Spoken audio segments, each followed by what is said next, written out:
Music, music, music. Everybody loves music. Or do they?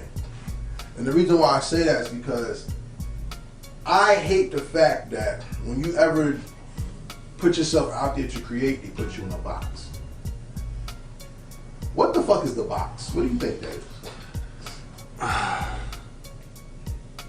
The holding cell of your whole existence. But see, that's my thing, because like, look, I appreciate all types of music. I just don't like all that shit. Right. And like, I did an interview with another group, and it was like, I asked them, what's the best dance track in hip hop history since you like to dance? And dude was like, are you expecting us to say something from the 80s? I'm like, no. What's the best dance track? Yeah. And I think when people put you in a box, they stop your understanding, they stop your growth, they stop your intuitiveness, they stop your ability to live.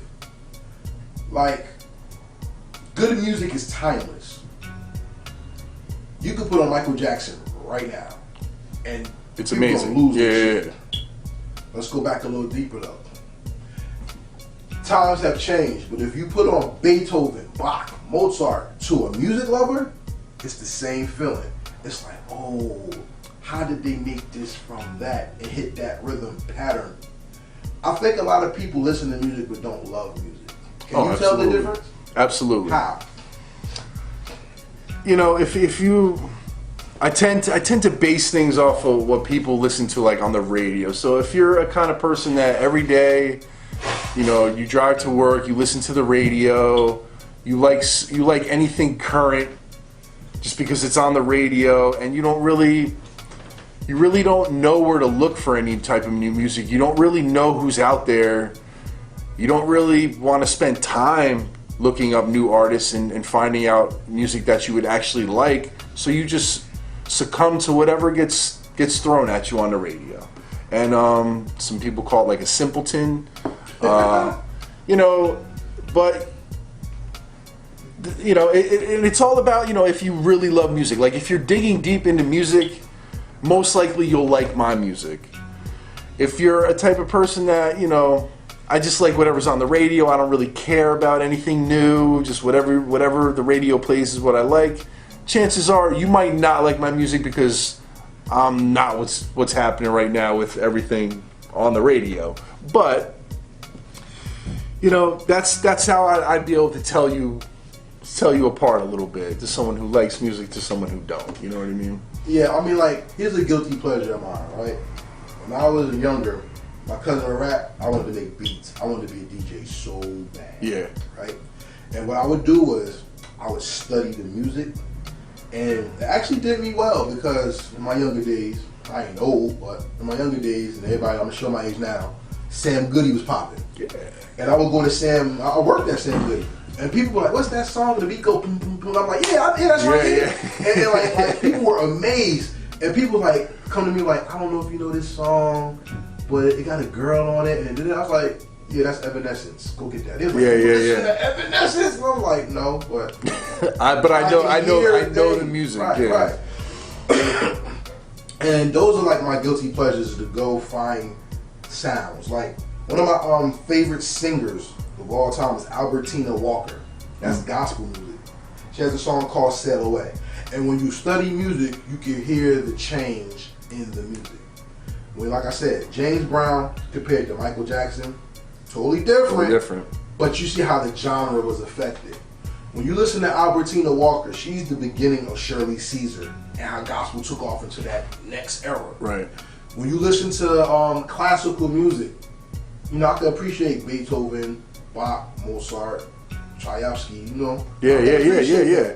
But then when you get to Scott Joplin and ragtime, once again, you hear the change of genres. Yeah. Hip hop right now doesn't have a change of genre.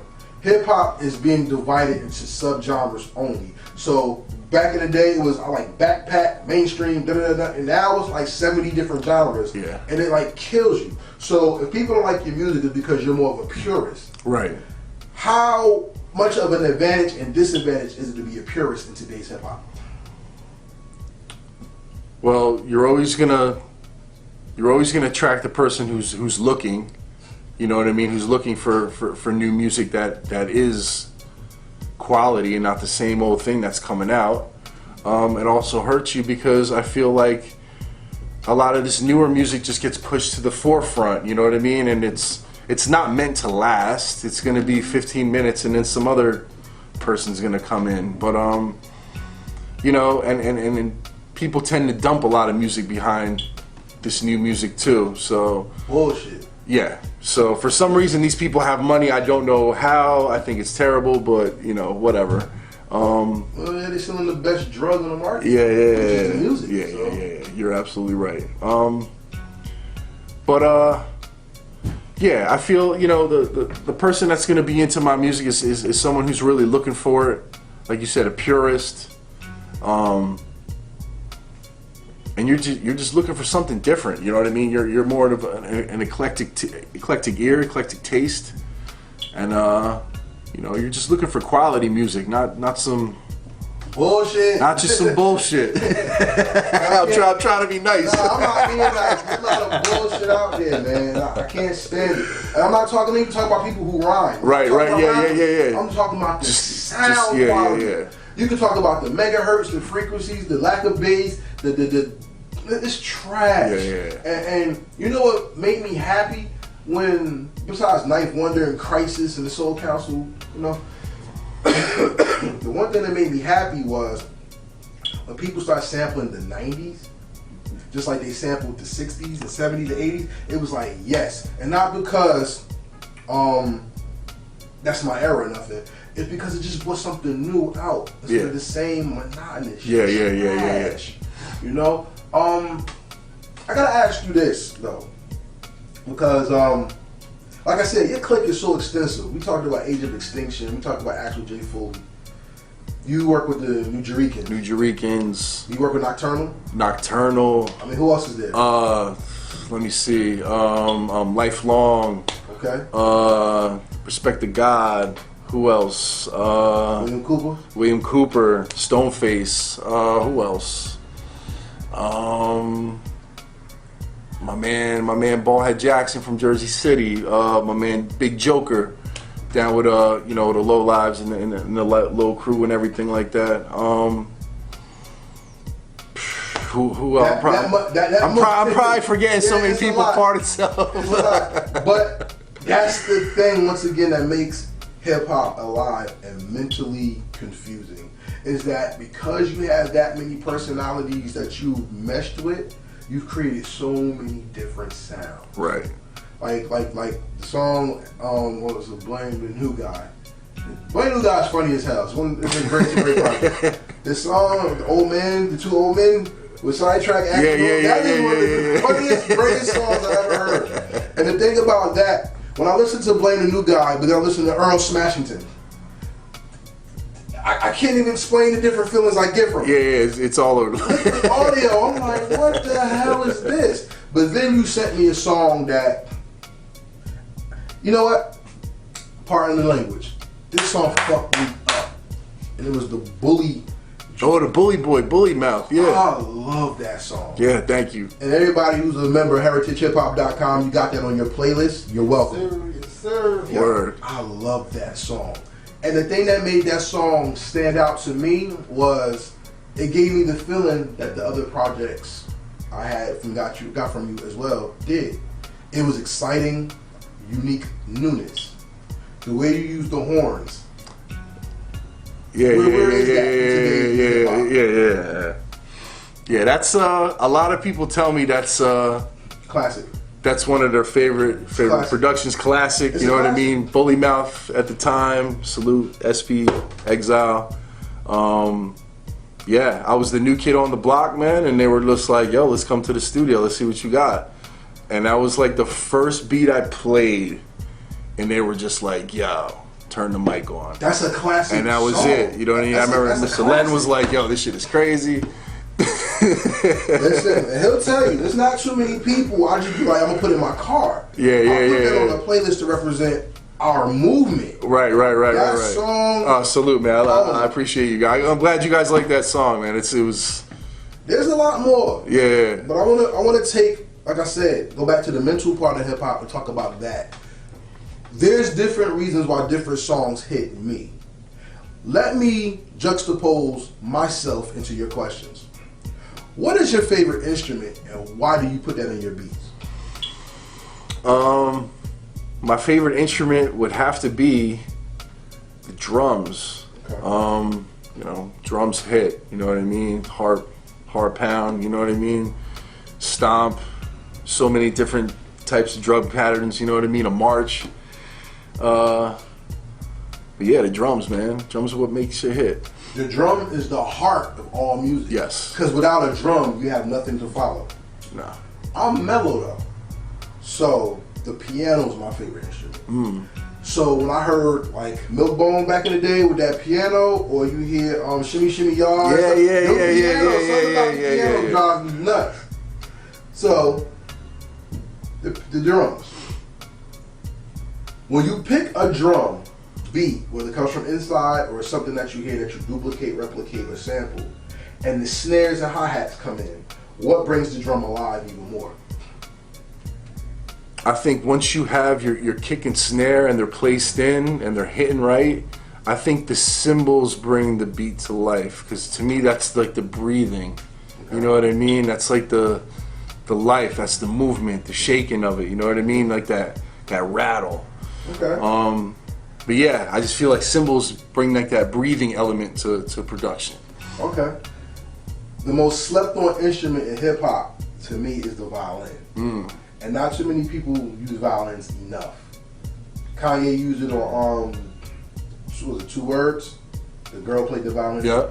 Benny Siegel used it in On a Ride. Uh-huh. We have violins on the Jizza. Dun, dun, dun, Yeah. Breaker 19. Yeah. So we have the violin all over. What is the most slept on sound that you hear in all hip hop that most people don't recognize enough? Or instrument sound? I would have to say maybe the most slept on instrument. What sound? Maybe like a xylophone or something. Not too many beats have like xylophones. Superman Lover. Yeah, that's a xylophone right there. Yeah. Okay.